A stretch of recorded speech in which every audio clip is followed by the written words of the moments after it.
European living under the stressful rule of tyrannical figures such as King George and Napoleon Bonaparte was never as colorful as Renaissance paintings portrayed it to be. While upper-class gents and ladies had leisurely strolls amongst rose-colored bushes, sipped the most extravagant tea within their own repertoires. The common people who lived amongst the streets struggled with finding permanent employment. It was the height of the Industrial Revolution. New machines and promises of wealth brought masses of countryside folks into densely packed, smog-riddled cities, forcing them to adapt to a society that is completely foreign to them, which would cause widespread poverty and famine.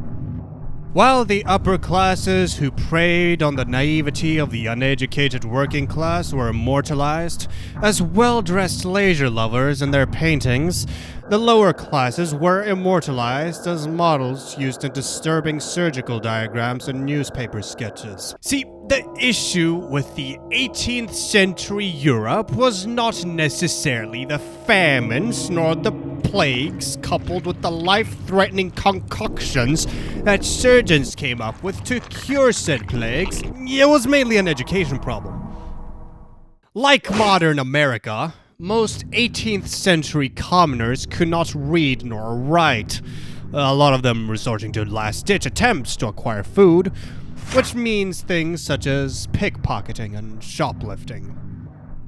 Like modern America. And with Europe constantly breaking into wars because some king decides he no longer likes France, employment in war was a common way for a European peasant to make a name for himself. Surprisingly back then, war didn't seem so bad for the common folks, with majority of fighting-age commoner men seeing the Napoleonic War as an easy way to make money, and they would be taught on the job on how to reload muskets and form positions. Soldiers would be fed, given clothing, and given medical treatment, all at the king's expenses, just as long as they follow orders. These soldiers would put up with fighting many wars of different scales, from combating against the French all the way to fighting hypothermia and dysentery. But out of all those battles, no infantry regiment would ever predict that they would be fighting.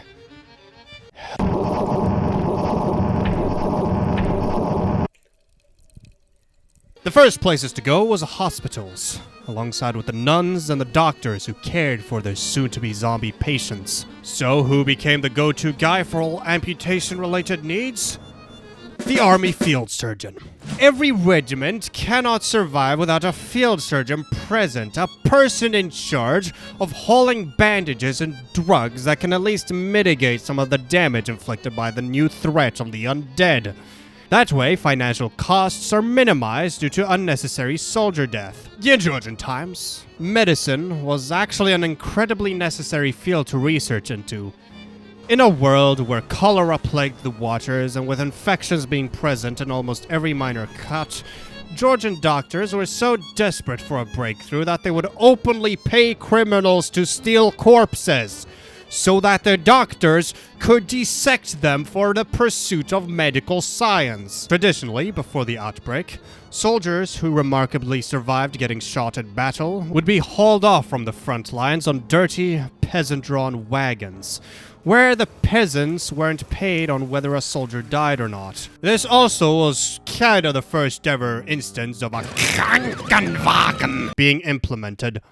Ambulance.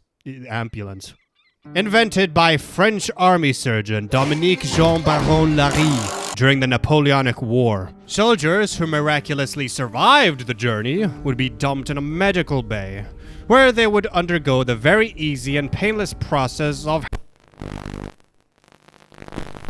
Now may I tell you, anesthetics and painkillers did not exist in the 1800s, so a surgeon's talent was determined by their ability to stop the bleeding as quickly as possible. This, of course, meant having nurses hold the patient down, while the surgeon got to work with the procedure of removing the entire limb. The surgeon would first tie a tourniquet to block both the nerves and the veins, which both mitigates pain and also blocks the blood from reaching the soon-to-be amputated limb and spilling all over the floor. The surgeon would then take a meat knife and After that, they would use their trusty saw to In Guts and Blackpowder, the Surgeon is one of the playable specialist classes you can pick when starting a game. Being a specialist class, the Surgeon isn't expected to face hordes of zombies by himself, but instead should focus on healing the combat classes after battle. The Surgeon does this by utilizing the Medicine tool, which they can use to help heal other players. And if a Surgeon buys the suture kit from the shop, they can heal players much faster. Surgery in Guts and Blackpowder is very easy and straightforward. What the Surgeon does is they first tie a vintage tourniquet around their patient's arm. If the patient has been axed or punctured, there's another animation of the Surgeon helping them and stitching them up. If a patient is gravely injured, the Surgeon has a furthermore additional animation of them putting stitches on a patient's face, which apparently cures them completely? What? Not really. What I believe the game is trying to convey through this is the Surgeon putting a band-aid on an open laceration. See, the Surgeon does not have the resources nor the medical expertise to make a full recovery. The Surgeon knows that his army is going to die soon, and they do their best with the available resources that they have to hopefully buy some time to at least find a hospital to treat their patients further, which is completely futile. Even in times of muskets and blade, no matter what time period, hospitals are still a prime hotspot for the deceased to hang around. This is zombie survival shit 101! But assuming that Guts and Blackpowder regiments can endure literal live surgery without screaming in pain nor flinching, not only demonstrates the Surgeon's expertise in their craft, but also the superhuman pain tolerance that these soldiers have. But this may just be a minor game design flaw. See, surgery is not the main priority for GNB development. They should be more focused on making new maps and weapons to keep their players around. But with their knack for realism and horror, maybe in a future updates, limb damage and surgery may be added more upon, with limb loss and pain posing a new threat for the surviving regiments, with way more screaming, as well as a feature with multiple players having to hold down a patient to let the Surgeon cure bomber shrapnel wounds more effectively. The game also features a variety of accessory packs, where players are able to put on a multitude of vintage-style hats to make themselves appear more stylish. And some of these hats display a backstory into how the player could have gotten their scars. Let's start off by talking about the eye patch. Most conventional eye patches weren't even there to bandage an eye in the first place. Sailors would wear an eye patch to adjust one of their eyes to the darkness of the lower decks of the ship to help them with everyday life.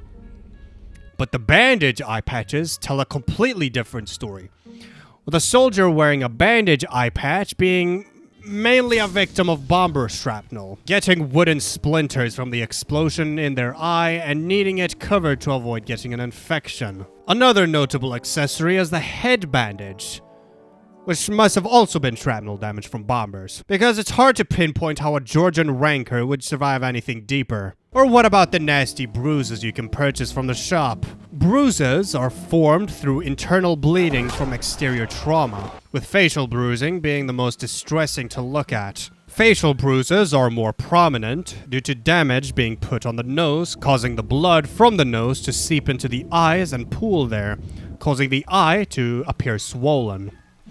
This can be mitigated by using a blade to let the blood run for a bit, which was what vintage boxers would do to keep themselves being able to see during a fight. But this practice has long been banned. The bloody gloves don't mean much for storytelling. It is easy for white cloth to be splattered with blood, with all classes in Guts and Blackpowder defeating hordes with handheld blades. It is very surprising how little blood gets splattered on these gloves. The body wrappings. Perhaps a soldier got axed to the shoulder and needed covering of their shoulder. What disappoints me though about this accessory is that there is no blood present on these bandages, as well as the fact that it overlays the player's clothing. This poses a discomfort threat as well as an infection threat. If the player has no hat, if they wear the bloody bandage hat, then the player should be shirtless if they wear the body wrappings accessory. It would only make sense. Finally, there is the most notable accessory, which is the Burnt Man accessory, which is a reference to Joshua Graham from Fallout New Vegas, an extremely influential character who has surprisingly done a much better job with converting Gen Z youth to Christianity than most experienced pastors. Burn wounds are by far the worst and most painful injuries you could ever manage in Georgian times. With the outer layer of the skin being charred off, this causes the nerve endings to be exposed in the air, which, in case you didn't know, is the part of the body used to feel pain. Painkillers did not exist back then, and nurses had to wash these burn wounds frequently. Most burn wound victims died not from the bleeding or fire, but because they couldn't bear the pain and chose to be put down. The Surgeon class is the only class in Guts and Blackpowder that carries around a vintage med kit. This symbolizes a surgeon's medical supplies, which is a feature only existent to the Surgeon class. They have to replenish this meter by salvaging zombie corpses. A major necessity for a vintage med kit is the tourniquet. You see that little screw that the surgeon screws in their healing animation? Yeah, that's a tourniquet. A tourniquet is a piece of cloth that is meant to cull all bleeding. Georgian tourniquets had a little bolt that the surgeon can screw in to quickly put a stop to blood flow, as well as enabling them to reuse this tourniquet in comparison to a cloth tourniquet. This in turn would both block the nerves connected to the arm, causing the patient to stop feeling pain in their limb, and also would stop the bleeding from the been/shot/axe/lacerated limb. With a tourniquet tied, a surgeon is more easily allowed to handle the current problem present in said limb without their patient flailing about in pain. Sometimes it's a stitching, oftentimes it's an amputation. The tourniquet is apparently always tied on the left arm, which is a complete blessing, since the players swing their blades with their right arm and also aim with their right arm. Perhaps in a future update, damage output, reload speed, and accuracy may be affected by limb damage and pain, but once again, not development's main priority. Sometimes cuts will end up present in a victim. Perhaps they mishandled their blade and cut themselves, or a zombie happened to have very long fingernails. A surgeon needs bandages to at least protect the open wound from exterior infections. Zombie blood splatters. Bandages have to always be clean and white, so that way nurses know when it's best to reapply and wash them based on bandage bloodiness. But in post-apocalyptic Europe, anything non-blade splattered is very hard to come by. Surgeons have to make do with non-bloodied parts of fallen zombie clothes, which would cause a serious cross-infection problem for the regiment that they are in charge of treating. And this is worsened by the stitches. Every surgeon has stitches on them. Of course, with the suture kit shop item helping the surgeon stitch more effectively. But these stitches get very bloody very quickly. New stitches can easily be found, however, thanks to fishing hooks and lines scavenged from zombie fishermen. But still, about the cross-infection issue. Medical scientist Joseph Lister did not invent sterilization before 1860. The Guts and Blackpowder timeline takes place around the 1810s. Even if the surgeon patches up a trooper, they would just be even more susceptible to infection. And they persevere with bloodied rags covered in their body. They have the strength to lug a 20-kilo backpack with food and water over large distances, all while having the strength to kill hundreds of zombies. And can you believe I have an answer for this madness? Opium is the dried latex obtained from the seeds from the opium poppy. Opium contains psychoactive alkaloids, which basically makes opium medieval fentanyl. Taking raw opium would probably kill you, and for some reason if it didn't, make you messed up for life with a craving for more. But opium played a massive part in medical history, acting as the go-to remedy for almost every illness. Laudanum was a medical concoction which consisted of 10% opium, mixed with whatever else medical you want to add onto it. Yeah, in the 1800s, it was mainly alcohol, though. I believe the surgeon class gives their patients just a little bit of this drug to make them feel like a Georgian Doom guy for a few hours, which is exactly how long the average campaign takes in-game. This explains how a soldier can run through hundreds of zombies with a barely stitched together bullet wound. But opium is extremely illegal. And since drugs are very naughty to talk about in Roblox, with the British regiments calling whiskey soda. Aye, all those nights are spent on soda.